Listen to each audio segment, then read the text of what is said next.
काल आत्मा म्हणला असेल त्या नराधमाला शिक्षा झालीच पाहिजे। आज 21 नोव्हेंबर 2025 रोजी मालेगाव बंद आहे आणि मालेगाव बंद असण्याचं कारण तुम्हाला माहिती आहे निश्चितच। जी घटना डोंगराळे गावात घडली त्या घटनेच्या निषेधार्थ आज मालेगाव बंद आहे आणि आज सगळे लोक जमलेत। आज मोर्चा आहे, इतर गावातून पण लोक आलेत, आपण पण त्या मोर्चाला चाललोय आणि सगळेच लोक संतापलेले आहेत। सगळ्याच लोकांची एकच मागणी आहे, ती म्हणजे त्याला लवकरात लवकर फाशीची शिक्षा द्या। न्यायव्यवस्थेला हेच म्हणणं आहे की लवकरात लवकर त्याला फाशीची शिक्षा ही झालीच पाहिजे। त्यासाठीच आज हे मालेगाव बंद पुकारलंय आणि त्यासाठीच आज मोर्चे आहे।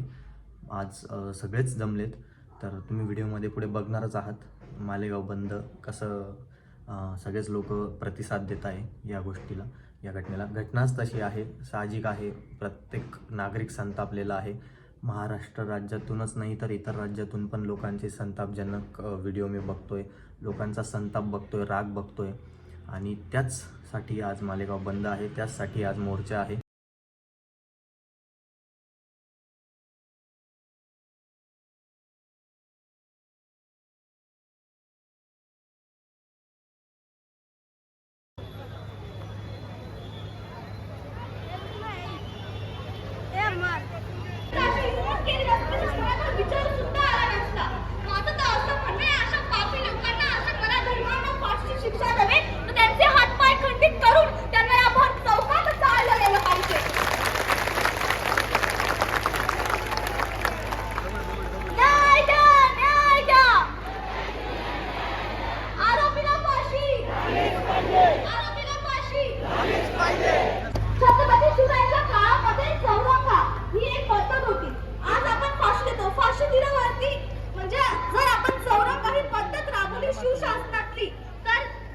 कित्येक जन्म तरी तो एखादा जो नराधर्म असेल तो असे कृत्य करण्याची हिंमत देखील करणार नाही।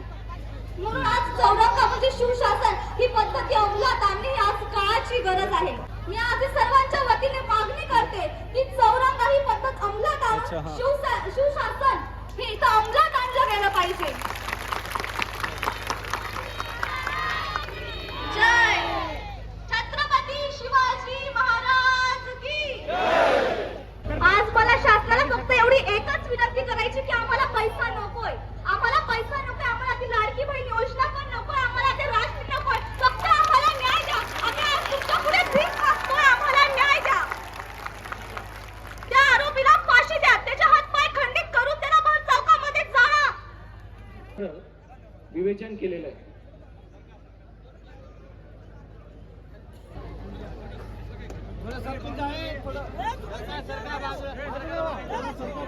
सन्माननीय जिल्हाधिकारी साहेब, जिल्हाधिकारी साहेब, आपण टोटल इथे येण्याचे करा, लवकरात लवकर आपलं निवेदन घ्यायचं आहे।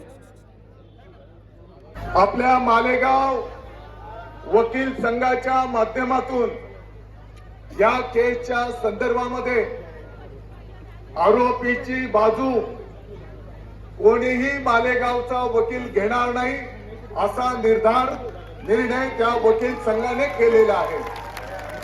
उलट त्या आरोपीला फाशीची शिक्षा झाली पाहिजे आणि म्हणून त्या ठिकाणी काही 2 मिनिटं त्या ठिकाणी सर्व वकील महोदय या ठिकाणी फिर्यादीच्या बाजूने कोर्टामध्ये त्या ठिकाणी उभे राहतील असा निर्णय आपल्या वकील संघाने केलेला आहे। आणि ही घटना होण्याच्या 4 दिवस आधीचा त्या बालिकेचा जर व्हिडिओ ABCD शिकवताना त्या बालिकेचा हरवलेला फोटो आणि त्यानंतरचा त्या बालिकेचं ते काही दृश्य पाहून आलं, मला वाटतं की आपल्या प्रत्येकाची तळपायाची आग मस्तकाला भिडलेली आहे। काल त्या आरोपीची पोलीस कोठडी संपत असताना आपले वरिष्ठ DYSP भाविस्कर यांनी पोलीस कोठडी न मागता त्या आरोपीसाठी मॅजिस्ट्रेट कस्टडी MC मागण्याचा प्रयत्न त्या ठिकाणी केला। या गोष्टीचा मी जाहीरपणे निषेध करतो, तुमचा धिक्कार करतो। माननीय मुख्यमंत्री महोदय, माननीय उपमुख्यमंत्री महोदय, संपूर्ण महाराष्ट्राची जनता त्या आरोपीला फाशीची शिक्षा झाली पाहिजे म्हणून आपण पाठपुरावा करतो आहोत.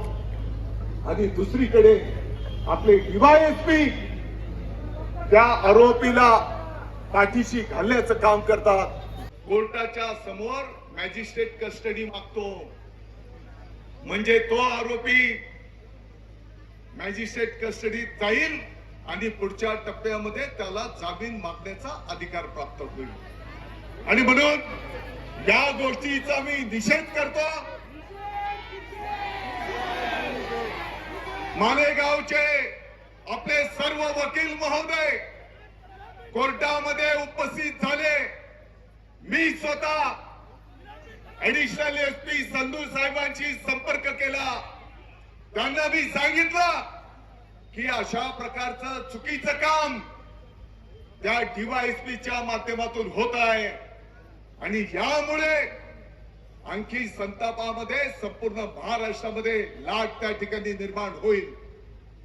आणि मग तो एनसीआरचा रिपोर्ट त्या ठिकाणी बदलला गेला आणि त्या ठिकाणी पोलीस कोठडी मागितली गेली. मी सर्व वकील महोदयांचा आभार व्यक्त करतो. माननीय न्यायदेवतेचा आभार व्यक्त करतो की त्यांनी 8 दिवस त्या नराधमाला पोलीस कोठडी दिलेली आहे. तुमची चेना होत नसेल तर तुम्ही आमच्या ताब्यात देऊन द्या म्हणा, पण लहान लहान मुलींना हे भेटायला पाहिजे. आज एवढ्या लहान मुलीवर एवढा अत्याचार होत आहे, उद्या मोठ्या मोठ्या मुलींवर होणार नाही. आजच्या कशावरून मुलींना कुठे कुठे सांभाळायचं? आई वडिलांनी शेतात काम करायचं का घरी काम करायचं का मुलांकडे लक्ष द्यायचं? याच्यात सरकारने थोडं आता मला एका रात्रीमध्ये नोटबंदी होऊ शकते, एका रात्रीमध्ये सरकार बी बदलू शकतं, एका रात्रीमध्ये गुन्हेगारांना शिक्षा का नाही होऊ शकत? बरोबर एकदम बरोबर. आरोपीला फाशी झाली नाही पाहिजे, आरोपीला आमच्या हवाले केलं पाहिजे. 3 वर्ष होत नाही पाचोऱ्याच्या घटनेला, तो 8च वर्षाच्या मुलीवर अत्याचार झाला होता. तेव्हा काय यांनी सरकारने तेव्हा का आळा घातला नाही? मग मुलींना जन्माला घालायचं नाही का? पहिले आपल्या घरातल्या नराधमांना बळी द्या, नराधमांचा बळी द्या, मग लोकांच्या मुलींना रस्त्यावर फिरवा. आणि जर आपल्या असं करत असतील पोलीस कर्मचारी तर जनतेने कुठे जायचं? नराधमांना शिक्षा झालीच पाहिजे. बच्चे कहाँ जाएंगे? 3 साल सही के बात। बच्चे सर उसको फांसी चाहिए. फाशी चाहिए. हमारे यही बस कहना. फाशी सुद्धा ही त्याला सोपी शिक्षा देत आहे. नाही, त्याला नाही, सोपं नाही, मारायला नाही, फाशी नाही, सोपं नाही, मारायला नाही, फाशी मारायला पाहिजे. जगह पे फांसी दो उसको. त्याला पण दंड ठेचून त्याला पण तसंच मारा. हाँ, जैसे उसने जसं ते अत्याचार किया, मारायला उसने ठेचून उसके ऊपर त्याला करना चाहिए मारायला बस. पाहिजे. त्या मुलीचा काय आत्मा म्हणला असेल, त्याला लाज वाटायला पाहिजे. त्याने एक सेकंदाचा सुद्धा विचार केला नाही भयानक कृत्य करताना. तर सरकार कसं काय विचार करू शकतो? इतका विचार करताय ते फाशी देताना एका गुन्हेगाराला. जर हेच कृत्य तिच्या आई वडिलांनी त्याला मारून टाकलं असतं, यांनी विलंब नसतं केलं शिक्षा करायला. आणायला पाहिजे त्याला. सरकार सपोर्ट करून राहिली. खरी गोष्ट आहे. सरकार सपोर्ट करते, सरकार आणि डिपार्टमेंट त्याला साथ देते. या घटनामुळे संपूर्ण महाराष्ट्र संतापलेला आहे. त्या हरामखोराला, त्या राक्षसाला लवकरात लवकर तातडीने फाशी द्यायला पाहिजे. लवकरात फाशी द्यायला पाहिजे. नाही तर कधी तुम्हाला फाशी देत असता असेल तर तुम्ही आमच्या हवाला करा त्या आरोपीला, त्या हरामखोराला आम्ही फाशी दिली. जागरने मारला भेटो. मी महिलांना संरक्षण द्या, बस संरक्षण पाहिजे, फक्त काहीच नाही. फाशी जर नाही झाली तर पब्लिकच्या ताब्यात नाही झाली तर द्यावी. पब्लिकच्या नराधमाला फाशी झालीच पाहिजे.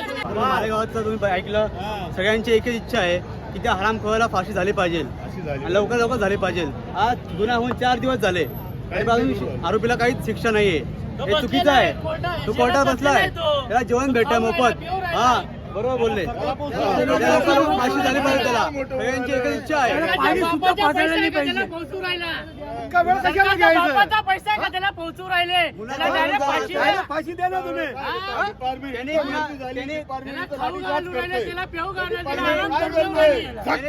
डिपार्टमेंट गुन्हा कबूल केला आहे, मग फाशी का नाही झाली अजून?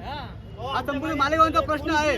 संपूर्ण मालेगाव संतप्त आहे या घटनेमुळे आणि तरी पण अजून आरोपीला फाशी झाली नाही. कुठला न्याय हा? डिपार्टमेंटच्या घरी बी लहान मुलगी असेल, जी डिपार्टमेंटच्या सरकारच्या घरी बी लहान मुलगी, त्यांच्या संग काय झालं ते सरकार गप बसेल का?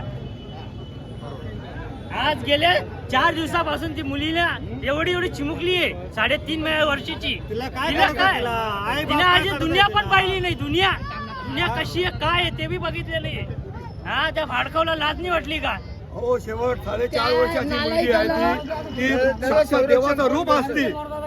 देवाचं रूप असते. 3.5 वर्षाची जी मुलगी आहे त्या हरामखोराला जिवंत ठेवायचा अधिकार डिपार्टमेंट असो शासन अधिकारच नाही. त्याला लवकरात लवकर फाशीची शिक्षा मिळायलाच पाहिजे. तो नालायक एवढं टोकाचं पाऊल उचलू शकतो तर आपली न्याय व्यवस्था त्याला फाशीची शिक्षा देण्यासाठी पेन उचलू नाही शकत का? बरोबर. आज 8 दिवस झाले त्याने स्वतःहून गुन्हा कबूल केलेला आहे. त्याचं मेडिकल रिपोर्ट झालंय, त्याच गुन्हा सिद्ध झालाय. मग हे न्याय व्यवस्था याला जर आज फाशी झाली नाही तर इथून पुढे कोणत्याही भारताची स्त्री नारी ही सुरक्षित राहू शकत नाही. इथून पुढे अजून याच्यामध्ये भीतीचं वातावरण निर्माण होईल पूर्ण स्त्रियांमध्ये. 3 वर्षाची मुलगी उपमुख्यमंत्री साहेबांना एवढीच विनंती आहे, ती लाडकी योजना बंद करा. आम्हाला पैशाची गरज नाही, चटणी मिरची खाऊ, पण आमच्या स्त्रीला सुरक्षेसाठी काहीतरी योजना बनवा.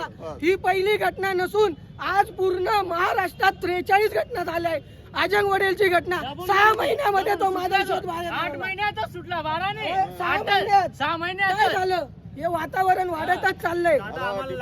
याला कुठेतरी शासनाने आळा घातलाच पाहिजे. आपली भारताची न्याय व्यवस्था एकदम शरमनाक आहे, शरमनाक आहे. आम्हाला नाही पाहिजे तर पैसे. तुम्ही सगळे बघताय मालेगावचे नागरिक किती संतापलेले आहेत. सगळ्यांचाच राग आहे आणि सगळ्यांचाच राग साहजिक आहे. ही घटना खूप वाईट आहे आणि या घटनेच्या निषेधार्थ आज सगळे जमलेत. सगळ्यांचा एकच म्हणणं आहे, त्याला फाशी द्या, नाहीतर आमच्या हातात द्या, आम्ही न्याय बाकी सुविधा नाही भेटले तरी चालेल, आरोपीला फाशी व्हायला झाली पाहिजे त्या भाड्याला.